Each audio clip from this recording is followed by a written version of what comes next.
Hello student, this is class 7th, chapter number 4, and in last video we are reading about respiration, type of respiration, aerobic respiration and anaerobic respiration. So further we are going to read about this type of respiration. Respiration is classified into three parts. So firstly we are talking about glucose. Student जो last chapter में हमने digestive system पढ़ा था, वहाँ पे जो food हम ईट करते हैं उससे ग्लूकोज मिलता है, हमें फैट, कार्बोहाइड्रेट ये सब मिलता है। तो रेस्पिरेशन में उसी ग्लूकोज से अब हमें एनर्जी प्रोड्यूस करनी है। तो जो ग्लूकोज से जो एनर्जी प्रोड्यूस होती है, देखो जो नीचे रेस्पिरेशन है यहाँ पर एनर्जी प्रोड्यूस हो रखी है तीनों में, ये एनर्जी प्रोड्यूस होती है। तो जो ये ग्लूकोज से एनर्जी प्रोड्यूस होती है इसको हमने तीन पार्ट में, तीन प्रोसेस में डिवाइड कर रखा है। फर्स्ट प्रोसेस है without the use of oxygen, जिसको हम एनारोबिक रेस्पिरेशन बोलते हैं। अभी पढ़ा था हमने कि जहां पर ऑक्सीजन का यूज नहीं होता है उसको बोलते हैं एनारोबिक रेस्पिरेशन। और जो ये रेस्पिरेशन होता है इसमें क्या प्रोड्यूस होगा, इसमें प्रोड्यूस होगा अल्कोहल, कार्बन डाइऑक्साइड और एनर्जी। ये रिएक्शन है, ये हमें लर्न करनी है, आगे 8th में, 9th में भी आएगी, 10th में भी आएगी ये रिएक्शन। कि जो ग्लूकोज है उस ग्लूकोज के साथ ऑक्सीजन मिलती है और ऑक्सीजन मिलने के बाद एनारोबिक रेस्पिरेशन बोलते हैं इसको। और एनारोबिक रेस्पिरेशन का जो प्रोडक्ट है वो होता है alcohol, carbon dioxide gas and energy. तो एनर्जी का यूज कर लेते हैं हम, कार्बन डाइऑक्साइड को हम रिलीज कर देते हैं बाहर। उसके बाद जो दूसरी प्रोसेस है वो है with the use of oxygen, oxygen के यूज करके, उसको बोलते हैं एरोबिक रेस्पिरेशन। तो एरोबिक रेस्पिरेशन अभी हम लोग पढ़ा था कि एरोबिक रेस्पिरेशन वो होता है जिसमें ऑक्सीजन का यूज होता है। तो इस प्रोसेस में ग्लूकोज के साथ हम ऑक्सीजन मिलाते हैं और ऑक्सीजन से प्रोसेस को बोलते हैं एरोबिक रेस्पिरेशन। और यहाँ पर जो प्रोड्यूस होगा वो होगा कार्बन डाइऑक्साइड, वाटर और एनर्जी, ये प्रोड्यूस होगा यहाँ पे। जो थर्ड प्रोसेस है, ये जो प्रोसेस है ये लैक ऑफ ऑक्सीजन में होती है, लैक ऑफ ऑक्सीजन, LACK,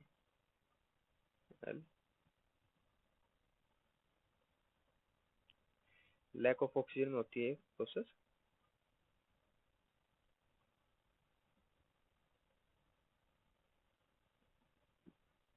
तो ये जो प्रोसेस है लैक ऑफ ऑक्सीजन में होती है, यानी कि ऑक्सीजन प्रेजेंट तो है लेकिन जो ऑक्सीजन की क्वांटिटी है वो बहुत ही कम है।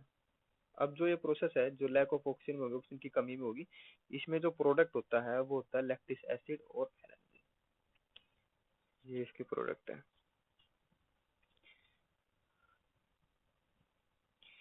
Anaerobic respiration that take place in yeast is put to commercial use for the production of alcoholic beverage।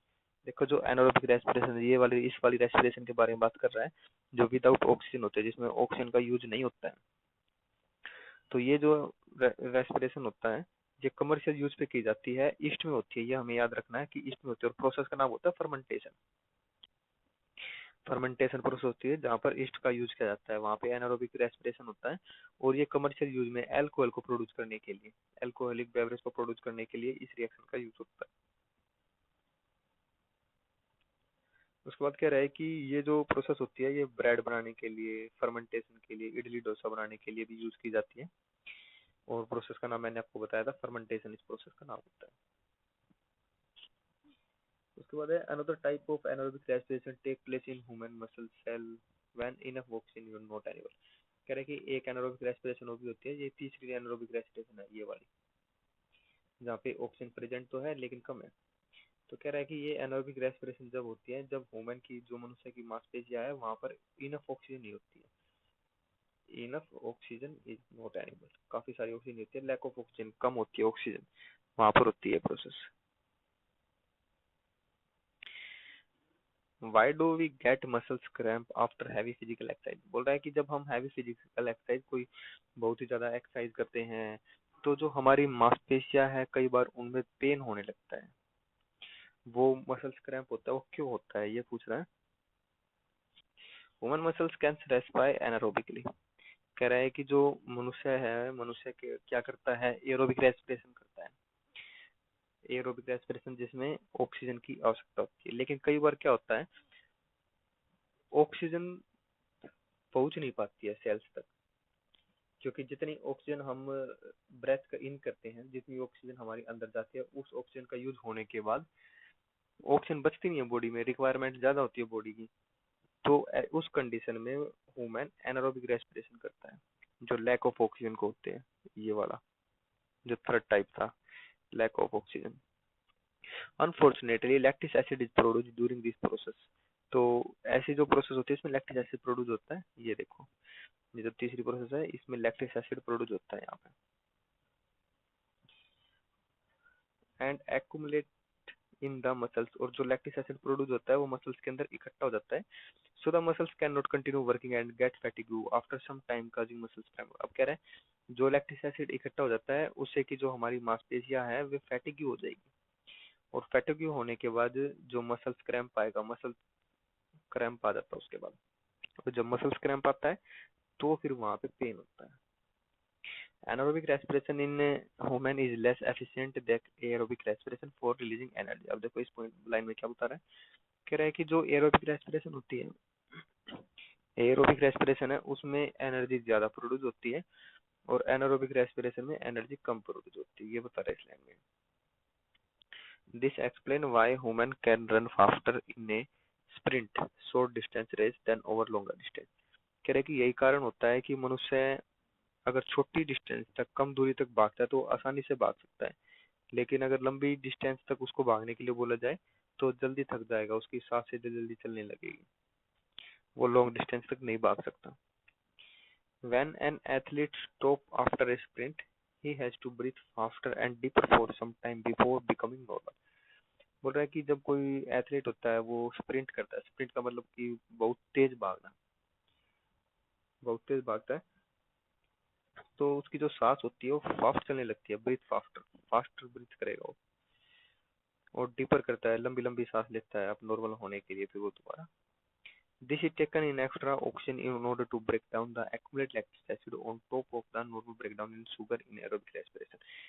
अब कह रहा है कि वो लंबी लंबी सांस इसलिए लेता है एक्स्ट्रा, ताकि एक्स्ट्रा ऑक्सीजन लंग्स में पहुंच पाए, हमारी बॉडी में एक्स्ट्रा ऑक्सीजन जाए, और जो लैक्टिक एसिड इकट्ठा हो चुका है बॉडी में, लैक्टिक एसिड इकट्ठा हो जाता है ना, तो उसको वो ब्रेक डाउन करते हैं एक्स्ट्रा ऑक्सीजन लेकर। The body is paying back the oxygen डेप्ट built up during the sprint.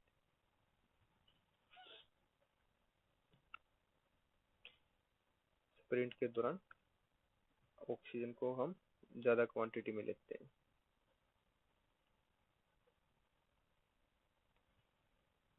Next is respiration in plant. तो प्लांट में रेस्पिरेशन पढ़ना अभी। Plant are made up of cell, plant है सेल से बने हुए, ह्यूमन बॉडी भी सेल से बनी हुई है, सभी एनिमल्स भी सेल से बने होते हैं। They respire like animal in order to release energy. अब कह रहा है कि जो प्लांट के जो सेल है वे भी एनिमल्स की तरह ही रेस्पिरेशन करते हैं।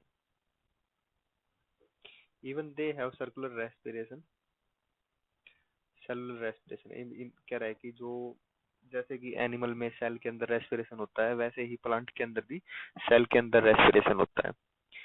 Plant synthesis sugar glucose this is used in respiration to produce energy. कह रहा है कि जो प्लांट है वो ग्लूकोज को सिंथेसिस करता है फोटोसिंथेसिस प्रोसेस से, और उसके बाद फिर उससे एनर्जी को प्रोड्यूस करता है by the process of respiration.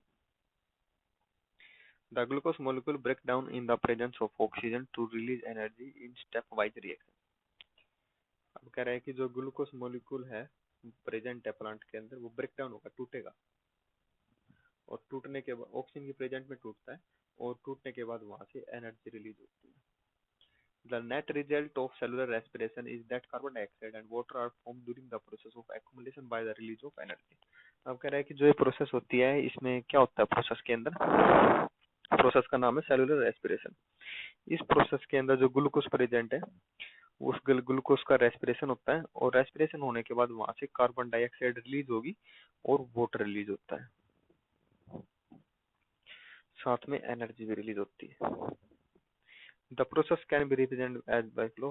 Process बता रहा है कैसे होती है। पहले तो ग्लूकोज प्रेजेंट है जो फोटोसिंथेसिस प्रोसेस से बना था, ऑक्सीजन एटमॉस्फेयर से लेगा प्लांट, और बाद में वहां पे कार्बन डाइऑक्साइड, वाटर और एनर्जी ये प्रोड्यूस होता है। ये प्लांट में रेस्पिरेशन होता है। ये भी वैसा ही रेस्पिरेशन है जैसा ह्यूमन में हमने ऊपर पढ़ा था, एरोबिक रेस्पिरेशन।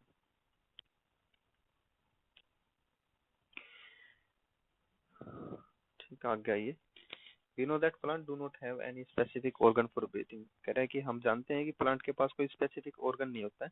जैसे कि ह्यूमन है, ह्यूमन के पास नोज होता है, लंग्स होते हैं, स्पेसिफिक ऑर्गन है जिससे वो ब्रेथ कर पाते हैं। They utilise the simple process diffusion for the exchange of gases.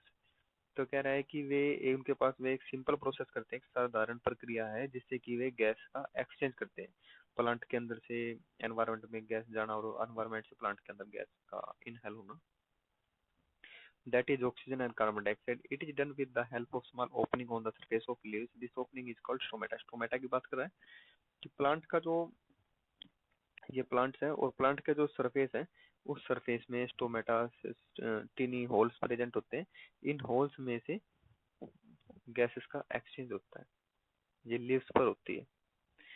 The stomata generally open during the day time and remain close at night. कह रहा है कि जो स्टोमेटा होती है दिन में ओपन रहती है, रात को ये क्लोज होती है। The stomata help in exchange of carbon dioxide and oxygen। Loss of excess water also take place through open stomata। कह रहे हैं कि जो गैसेस का एक्सचेंज होता है, कार्बन डाइऑक्साइड का, ऑक्सीजन का, वो स्टोमेटा से होता है। और जो वाटर का लॉस होता है, वाटर ट्रांसपिरेशन, इवेपोरेशन होता है, वो भी स्टोमेटा से ही होता है।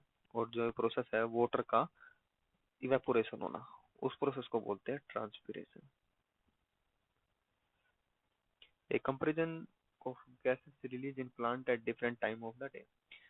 दिन में जो प्लांट से गैस निकलती है, उस गैस का बता रखा है कि कौन सी गैस निकलती है किस टाइम पे।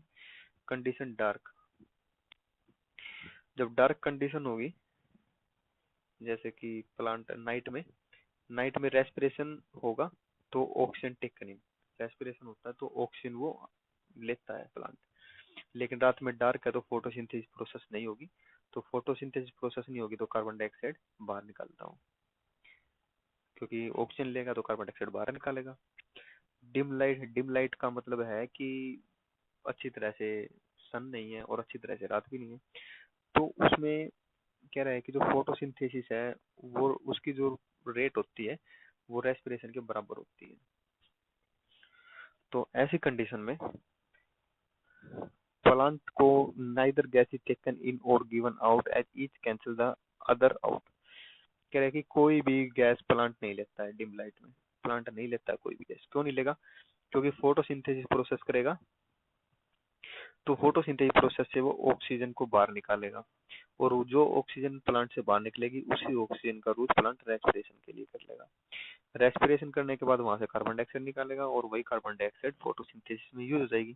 तो इसका मतलब ये है कि प्लांट को कोई गैस नहीं चाहिए, वो अपनी गैस का एक्सचेंज अंदर ही कर रहा है। फोटोसिंथेसिस से निकली हुई गैस रेस्पिरेशन में यूज हो रही है, और रेस्पिरेशन से निकली हुई गैस फोटोसिंथेसिस में यूज हो रही है। ब्राइट लाइट डे टाइम की बात कर रहा है, जब सूर्य प्रेजेंट होगा उस टाइम फोटोसिंथेसिस प्रोसेस होगी और काफी greater than the respiration rate. Photosynthesis process होती है रेस्पिरेशन से ज्यादा, तो ऐसी कंडीशन में वो कार्बन डाइऑक्साइड को टेक करता है, कार्बन डाइऑक्साइड लेता है और ऑक्सीजन को बाहर निकालता है।